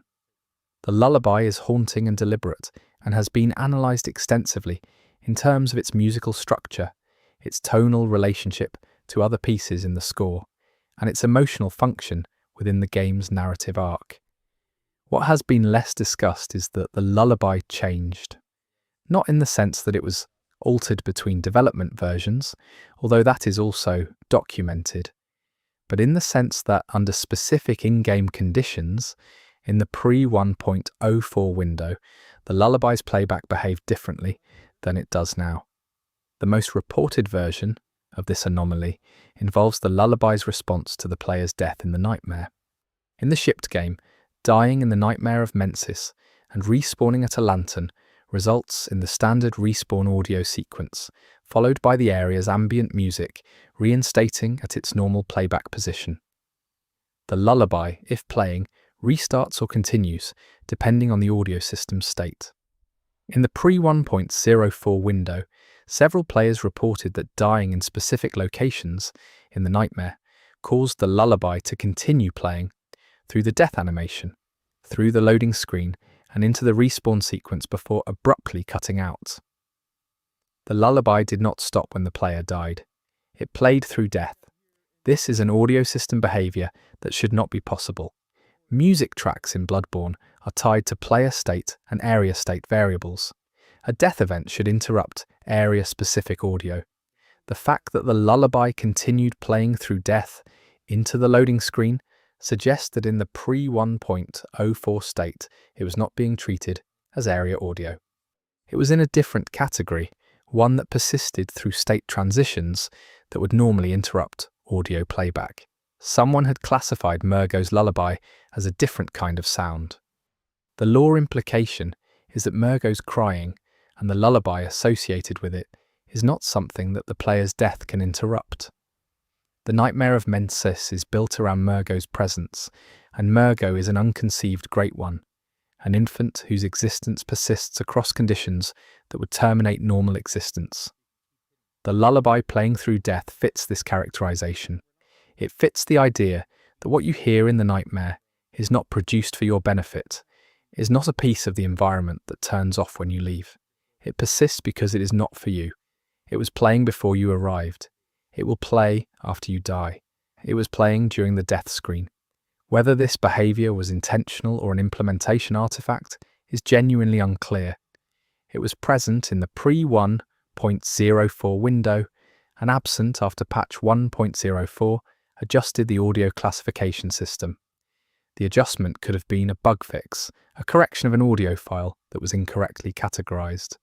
Or it could have been a deliberate removal of a behavior that the developers decided was too disorienting. The lullaby continuing through death is striking and strange. It might have been removed because it was confusing players rather than moving them. There is a second documented anomaly associated with the lullaby that is better supported by data. The lullaby's composition includes a melodic phrase that, when pitch shifted and slowed to approximately 40% of its normal playback speed, produces a sequence that the community identified as a transposed variant of a leitmotif associated with the late-game Great One imagery. This analysis is reproducible and has been confirmed by multiple independent parties working with the audio files. It is not a player encounter anomaly. It is an intentional compositional choice that is embedded in the lullaby and becomes perceptible only at non-standard playback parameters. What it suggests is that Murgo and the broader Great One framework are compositionally linked at a level that is below ordinary perception. The music is telling you something that you can only hear if you slow it down. The lullaby carries a melodic relationship to the larger nightmare within it. And in the pre-1.04 window, the lullaby played through the moment of death, connecting the player's ending to the music of an infant's endless crying. The connection is not accidental. The lullaby was put there to do something, and part of what it was doing was embedding a relationship to the larger nightmare framework in a piece of music that most players associate only with Murgo. The Nightmare of Mensis is one of Bloodborne's most thematically dense locations, and I want to spend some time with it beyond the lullaby because the anomalies associated with the area form a cluster. The brain that hangs exposed in the Murgo's loft section has a behavioural variable that was documented in the pre-1.05 window as responding to the player's madness stat in a way that the shipped game does not implement. Players with high frenzy resistance reported fewer instances of the visual distortion effect that the brain produces. This is consistent with the shipped game's mechanics. But players with very high frenzy resistance in the pre-1.05 version reported something else. The brain's audio output changing, producing a different sound under high resistance conditions than it did normally. This alternate audio state for the brain was not documented comprehensively enough to reconstruct its full content.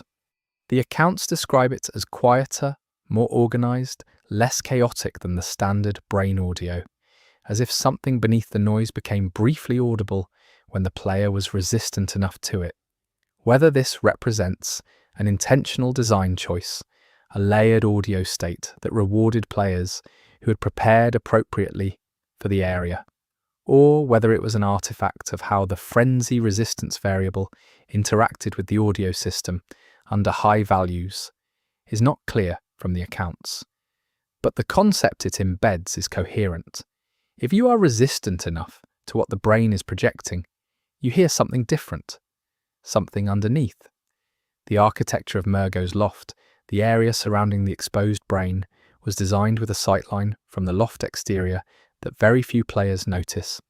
From a specific point on the exterior walkway, looking back toward the brain's position, the geometry frames the brain within a set of ruined arches in a way that, combined with the area's lighting, creates a visual composition that resembles the ceremonial framing used in the Healing Church's iconography for the eye motif. The composition is too precise to be accidental. Someone positioned the brain within an architectural frame that referenced the church's visual language for forbidden knowledge. They built a chapel around an exposed brain that drives anyone who looks at it mad, and they oriented it so that, from the right angle, it looks like an altarpiece. The lullaby that played through death, the brain that changed its sound under high resistance, the architectural composition of the loft, all of these are aspects of the Nightmare of Mensis that point toward a more layered design than the shipped game fully delivers. The Nightmare is the game's most explicit representation of what advanced insight does to a person. Micolash, the School of Mensis, the exposed brain, the unseen infant, all of these are stages in a process of cognition pushed past its limits. The lore of the area is about what happens when you know too much, when you seek contact with things that cannot be safely perceived. And the area was, briefly, also mechanically that, a space that behaved differently depending on how prepared you were to perceive it, that revealed different information to different players based on their resistance to what the area was projecting. Murgo is never seen in Bloodborne. The boss of the Nightmare of Mensis is Murgo's wet nurse, the guardian, not the guarded. The thing you fight is what protects Murgo, not Murgo itself. This is a narrative structure that recurs in Bloodborne. The most important things are surrounded by representatives, by proxies, by guardians, and you fight your way through those to reach a centre that is either empty or inaccessible or already gone. Murgo is the most extreme version of this. You defeat the guardian and the crying stops, but you never see what was crying. You never enter the space where Murgo actually is. The fight ends and the sound ends, and the implication is that something was resolved, but you never see the resolution. You only hear the absence. The lullaby playing through death was the closest the game ever came to making Murgo's presence tangible for the player. The music of Murgo's domain, crossing the boundary of the player's death, following them into the loading screen, says something that the shipped game only implies. You cannot leave this behind. You cannot die away from it. It is present in a way that your own death cannot interrupt. And for a few months in 2015, on a specific audio classification that was later corrected. The game made you feel that in your ears, in the moment you hit the death screen, when the music should have stopped and did not. There is one more detail about the nightmare of Mensis that belongs in this chapter. Mikolash, the host of the nightmare, has a death audio sequence that was altered between the pre-1.04 version and the shipped game. In the earlier version, his death produced a longer audio tail, a decaying vocalization that extended for several seconds after his model had completed its death animation and before the post-boss transition triggered. The accounts of this extended audio tail describe it as getting quieter but not stopping, a voice that continued beyond the visual end of the encounter. In the shipped game, his death audio stops cleanly at the end of the animation. The tail was removed. The Mikolash encounter is one of Bloodborne's most explicitly lore-expressive boss fights. He speaks throughout. He chases and hides. He quotes and raves. His entire encounter is a performance of what advanced insight does to human cognition, the dissolution of coherent selfhood into a stream of received knowledge and desperate desire for more. His death, in the pre-1.04 version, continued the performance past its visual endpoint. He kept talking after he had stopped moving. He kept sounding like himself after the body was done. And the audio tail, decaying but persisting, was the most accurate representation in the entire game of what the nightmare does to those who enter it. You do not simply end, you trail off. The nightmare holds the tail of you for a moment before letting go. Mikolash's death briefly demonstrated that, and then it was tidied up, made to stop cleanly, made to behave the way deaths are supposed to behave. The tail was cut. Chapter 7. The Doll's Forbidden Response. The plain doll is the most consistently present NPC in Bloodborne, occupying the hunter's dream across every stage of the game. Her function is mechanical, she converts blood echoes into stat increases, and her character is developed through optional dialogue that most players engage with only partially. She is gentle, she is grateful, she is strange. She occupies a role in the game's emotional register that is quietly central, and her dialogue tree has been analysed extensively. What has been less analysed is a set of dialogue lines that exist in the game's audio files without corresponding trigger conditions. These lines are not accessible through normal gameplay. They require either data mining or audio file extraction to hear, and what they contain is significantly different in tone and content from the doll's shipped dialogue. The inaccessible doll dialogue includes lines that express uncertainty about her own nature in direct terms. In the shipped game, her uncertainty is present but oblique, expressed through wonder and deflection. The unimplemented lines are more direct. One of them, translated from the Japanese source audio, reads as something like, "I do not know who made me to feel this." Another reads as a direct address to the player that acknowledges the player's role in her animation, her consciousness, her existence. These lines are not philosophical in the detached way the shipped dialogue sometimes is. They are immediate, they are personal. They read like lines written for an NPC who was intended to confront the player with the weight of her situation rather than deflect from it. The doll's lore position in the game is that she was made by Gehrman based on his memories of a woman he loved, and that whatever she is now, feeling, perceiving, responding to kindness, emerge from that making. The shipped dialogue approaches this with care and indirection. The unimplemented lines approach it head-on. They would have made the doll's situation legible in a way that the shipped game resists. And that resistance, that decision to keep her oblique rather than direct, is itself a significant choice about what the doll is and what the player's relationship to her should be. In the pre-1.02 window, a small number of players reported experiencing dialogue from the doll that did not match any of her shipped lines. The accounts are imprecise because the players involved did not immediately recognize the anomaly. One account describes the doll saying something that the player initially interpreted as a variant of her standard greeting, but, on reflection, realized was entirely different in content. Something about the dream being different with the player present. This is close to the content of one of the unimplemented lines, but not an exact match.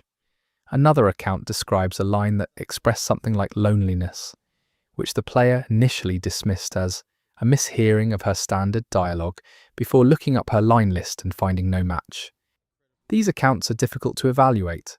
The doll's voice is distinctive, and her delivery is intentionally ambiguous in effect. Players misremembering or mishearing lines is entirely plausible. But the existence of unimplemented dialogue that covers exactly the thematic territory these accounts describe, loneliness, the player's presence making the dream different, the doll's uncertainty about her own experience makes the coincidence notable. What would have to be true for these accounts to be accurate is that in the pre-1.02 version of the game, some of the unimplemented lines had functional trigger conditions that were later removed. A trigger that fired in early play sessions, perhaps tied to a first visit variable that was adjusted in patch 1.02's NPC interaction changes. If such a trigger existed and was removed, the players who visited the doll in the launch window might have heard lines that no one has heard since. The doll's situation in Bloodborne's lore is one of the game's most emotionally loaded elements. She exists because she was made. She feels things because a player, or in the fiction, a hunter, spent echoes in her presence and thereby gave her something. What she was given is ambiguous in the shipped game. The unimplemented line suggests that at some point in development, it was less ambiguous. She knew what she had been given. She knew who gave it to her, and she was going to say so. The decision to make her not say so, to keep her in the register of wonder and gentle deflection rather than direct acknowledgement, produced a character who is more mysterious and arguably more moving than the direct version would have been. But it also produced a character who in a narrow launch window may briefly have been the direct version, who briefly had triggers for lines that said what the shipped game only implies, and who then, after patch 1.02, reverted to the self she has been ever since. The doll's animation set includes idle behaviours that change depending on the time the player spends in the dream. The longer you stay in a single visit to the dream, the more her idle animations shift toward longer stillness periods. She stands. She waits. She is patient in a way that accumulates meaning if you're watching. Most players are not watching. They have their upgrades, they leave. But if you stay, she becomes more still. She stands longer between her movements. Whether this is a behavioural design choice intended to reward players who linger, or whether it is an artifact of how the idle animation system handles extended inactivity, produces the same effect. The longer you are there with her, the more still she becomes. The unimplemented dialogue, in this context, reads as the verbal equivalent of that stillness. The lines that say, "I do not know who made me to feel this." The lines that acknowledge the player's role in her consciousness. These are what her stillness is saying. The shipped game keeps the stillness and removes the words. The pre-1.02 game may have briefly had both. A doll who stood still and also said what she was standing still about. The window where that was possible, if it ever was, is closed. But the stillness remains. And if you stay long enough, you can see it accumulate, and you can read into it whatever the unimplemented lines contain. Yharnam made the doll. This is established. The lore of the doll's origin is connected to Yharnam's history, with a woman who is never named, only implied, through the nature of the doll's design and a few pieces of item text. The unimplemented dialogue, if it had been shipped, would have complicated this origin in a way that the current game's version resists. Specifically, one of the unimplemented lines suggests that the doll is aware of being a copy, aware of the fact that her appearance was shaped by memory rather than by her own nature. The shipped game's doll seems to exist in a kind of innocent uncertainty about this. The unimplemented version knew. She had been told, or had figured out, that she was a likeness, and that knowledge inflects her lines with something that the shipped doll does not have: a specific kind of grief. A doll who knows she is a copy, who stands in the dream being gentle and grateful and present, but who also says, "I do not know who made me to feel this," would be a different character than the one the shipped game delivers.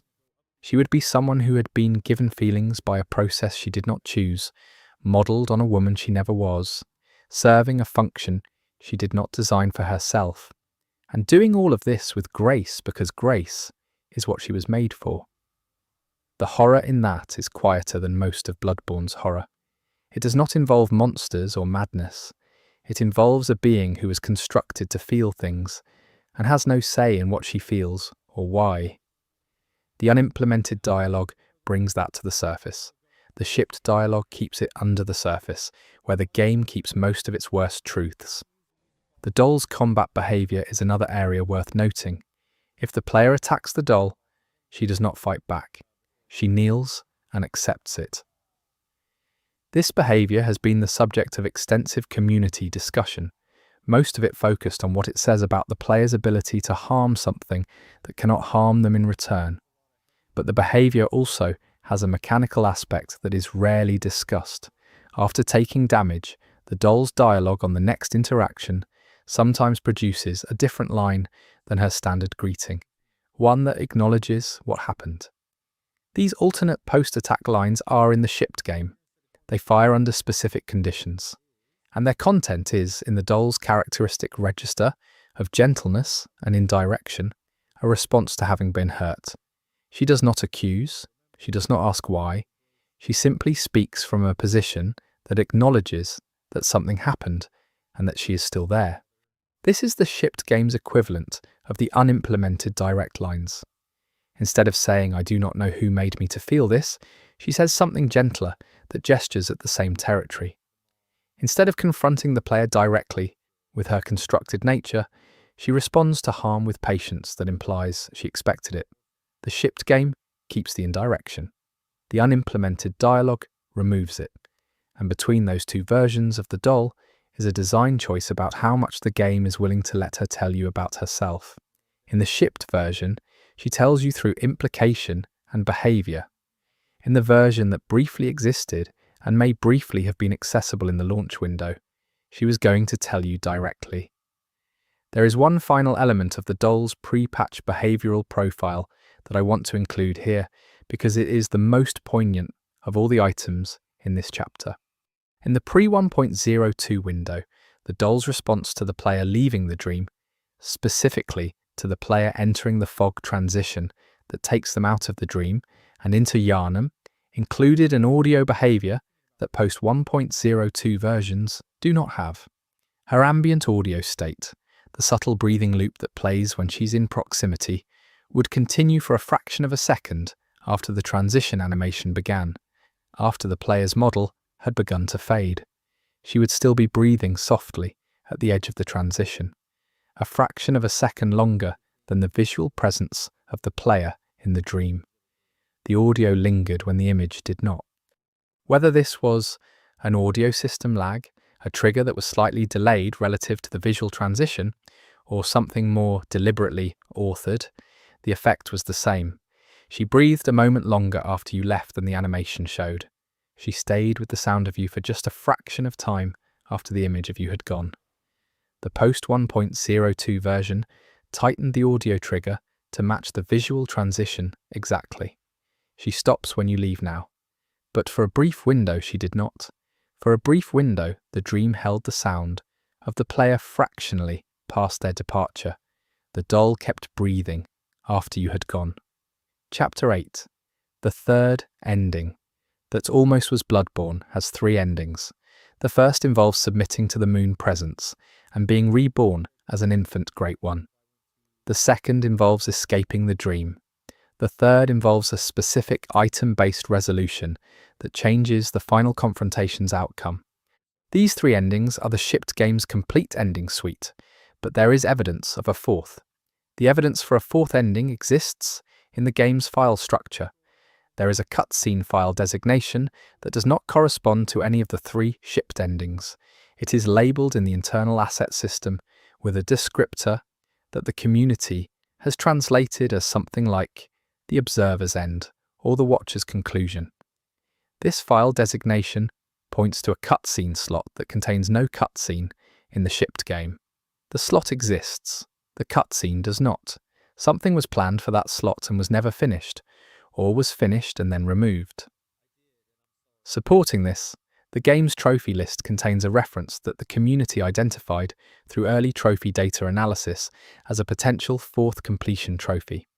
This reference was resolved to one of the existing endings in the shipped game, but the structure of the trophy file suggests that the resolution was a late reassignment rather than an original mapping.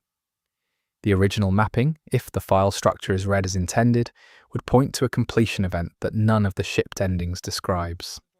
The behavioural evidence comes from the post-Murgo's wet nurse period. After defeating the wet nurse, the player is given the option to refuse the 3rd umbilical cord and proceed toward the moon presence. But there is a behavioural state in the hunter's dream after the wet nurse's death that several players in the 2015 launch window documented as anomalous. The doll's dialogue changed in a way that none of the shipped dialogue trees account for. She addressed the player with a line that multiple accounts describe as a farewell. Not the farewell in her standard endgame dialogue, a different one, more specific, more final. This farewell, if it was real, would suggest that in the pre-final patch version of the game, the post-wet nurse state of the dream was the threshold for a condition that no longer exists, a state in which the doll knew what the player was about to do and said something specific to it, something specific to an ending that is not in the shipped game.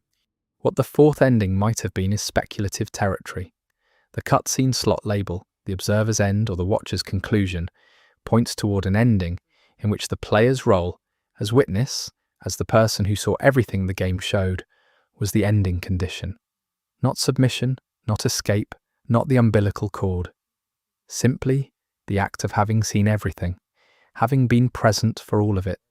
An ending defined by awareness rather than action. This would fit within Bloodborne's thematic architecture more neatly than it might initially seem. The game is deeply concerned with the cost and value of seeing. The Great Ones are defined by their relationship to insight. The blood ministrations expand perception at the cost of sanity. The entire nightmare framework is built around the unbearable nature of certain kinds of knowledge. An ending that rewarded the player for having fully witnessed the game, for having achieved a maximum insight state and seen all the things that insight reveals, would be consistent with everything the game is about. The choice to not include it or to not finish it produced a game with a different ending architecture, but the slot is still there. The label is still there. The doll's farewell, if those early players heard it, was addressed to someone who was about to step into a conclusion that no longer exists. And the watcher's end is still waiting in an empty slot, labelled unoccupied. The evidence for the 4th ending includes one more piece that I have not yet mentioned, and it is the most concrete of all. There is a flag in the game's condition system for a state called maximum witness, and it tracks a combination of variables including insight level, item collection, completeness, and NPC interaction completion rate. This state can be reached in the shipped game by a player who has done everything, collected all the key items, spoken to all the NPCs, accumulated maximum insight, and progressed through the game's full content. When this state is reached, in the shipped game, nothing happens. The flag is triggered, it registers, and the game proceeds normally. But the flag has a consequence in the code. When maximum witness fires, it sets a secondary flag that was designed to unlock something. The secondary flag's target is the empty cutscene slot with the observer's end label. In the shipped game, the secondary flag fires into nothing because the cutscene slot is empty. But the chain is intact. The condition system knows how to recognize a player who's seen everything. It knows what to do when that player is recognized. It fires the secondary flag, and the secondary flag points at a conclusion that was never placed in the slot it was built to unlock. The key works, the door is not there. The fourth ending, based on the condition chain and the label, would have been given to a player who had paid attention to everything, who had sought out every fragment of the story, every NPC, every item, every piece of the Bloodborne world that could be found and witnessed. It would have been the ending for the player who approached Yharnam not as a hunter, but as a scholar, not as someone who killed their way through, but as someone who looked, the observer's end. For the player who saw everything. The slot is empty, but the game still knows when you have qualified for it. There are other traces of the fourth ending beyond the file structure. In the Hunter's Nightmare, which is DLC content added after the base game's launch, there is a specific set of item descriptions that reference a state of resolution that does not correspond to any of the three shipped endings. The items describe a condition in which the cycle ends without the dream's destruction, without the hunter's death, without transformation. A condition in which something simply stops because the right person, with the right understanding, chose to stand still and bear witness to the full extent of what Yharnam had been and done. The items do not describe this as an ending. They describe it as a possibility, something that might happen if all the conditions were met. Whether the DLC items are referencing the fourth ending that was cut from the base game, or whether they are describing a thematic possibility that was never intended to be a playable conclusion, is not clear. But they exist in content that was added after the base game's launch, authored by people who would have had access to the development documentation and design discussions about what the game was meant to contain. If the fourth ending was a real design, the DLC items may be its last echo, preserved in content that arrived after it was removed, written by people who knew what had once been planned. The Observer's End is the ending I think about most when I think about Bloodborne. Not because I believe it was more dramatically satisfying than the shipped endings, or because I think the game is incomplete without it. I think about it because of what it says about the value of attention. Bloodborne is a game that rewards close reading. Its lore is distributed in fragments across items and environments and NPC dialogue, and the players who find all of it, who put it together, who see the full picture, are doing something that the game's design philosophy values. The fourth ending, if it had shipped, would have acknowledged that work, would have recognized the player who paid attention as a different kind of participant than the one who simply fought through. The condition system already recognizes them, the flag fires, but the reward was never placed. The ending that was meant for the players who looked most closely does not exist, only the knowledge that it was supposed to. There is a connection between the fourth ending and the pale blood variable that I want to draw out before closing this chapter. The maximum witness condition, which triggers the empty slot, tracks insight as one of its components. Insight in Bloodborne is the currency of seeing, the accumulation of knowledge that changes the game's reality, that makes enemies visible that were invisible, that opens interactions that were closed. The maximum witness condition is, among other things, a maximum insight state, and the pale blood variable, which we will examine more closely in the next chapter, also relates to insight, to the depth of a player's engagement with the knowledge the game offers. The two systems describe the same player from different angles. The maximum witness condition tracks completeness of engagement. The pale blood variable tracks depth of understanding. They are both systems designed to recognize a specific kind of player. Both of them fire into emptiness. Both of them point toward a version of the game that was prepared for the players who looked hardest, and then was not fully delivered to those players. The recognition was built. The reward was not. Chapter 9. The Pale Blood Hunt Condition. Pale blood is one of the most discussed lore elements in Bloodborne, and also one of the most unresolved. The player character arrives in Yharnam seeking pale blood. The game never definitively explains what pale blood is.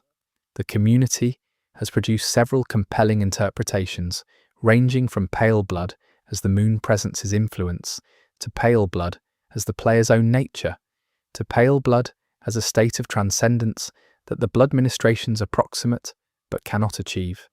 The lack of resolution is intentional, and most Bloodborne lore analysis treats pale blood as a productive ambiguity rather than an unanswered question.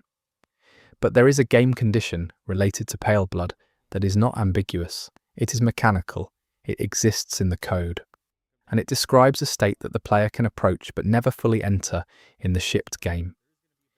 The pale blood variable in the game's player state file tracks a value that should, according to its data structure, have a maximum that produces a distinct behavioral state. In the shipped game, the variable's maximum is never reached under normal gameplay.